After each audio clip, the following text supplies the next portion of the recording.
Alors, c'est un autre sujet, évidemment, un sujet important, c'est que dans le cas de ce protocole, je vous dis, il y a certaines contraintes.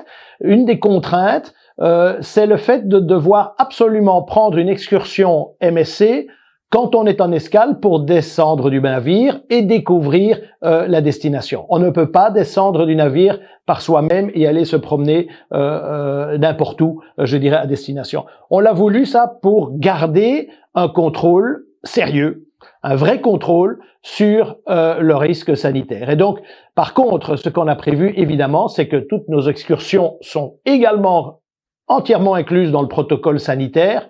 Le choix des guides, les contrôles, les tests de toutes les personnes qui vont encadrer nos passagers, des bus remplis avec moins de passagers. Enfin bref, tout le protocole sanitaire s'applique également à terre. Et ce qui fait la force de notre protocole, c'est que c'est un protocole complet qui prévoit tous les sujets. Vous allez me dire, oui, mais bon, évidemment, on ne prend pas toujours les excursions, ça va être un surcoût important. Là aussi, bien évidemment, l'objectif n'est pas du tout de provoquer des surcoûts, c'est vraiment purement la protection sanitaire qui nous guide.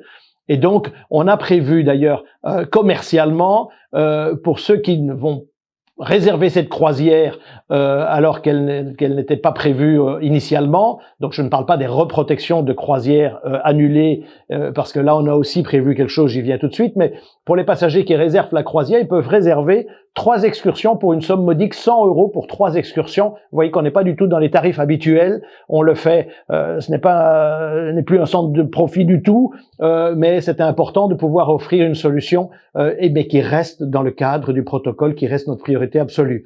Par contre, pour les passagers, comme je le disais, qui avaient réservé une croisière, qui était annulée, qui veulent se reprotéger sur les croisières que nous reprogrammons maintenant à partir du 16 août, eh bien, ils peuvent le faire et suivant le type de cabine, on va leur offrir des excursions. Si vous avez une cabine intérieure, vous avez une excursion incluse. Si vous avez une cabine supérieure, vous avez plusieurs excursions. Enfin, ça monte graduellement jusqu'aux passagers qui étaient en yacht club qui ont d'office à ce moment-là toutes les excursions incluses dans le prix de la croisière.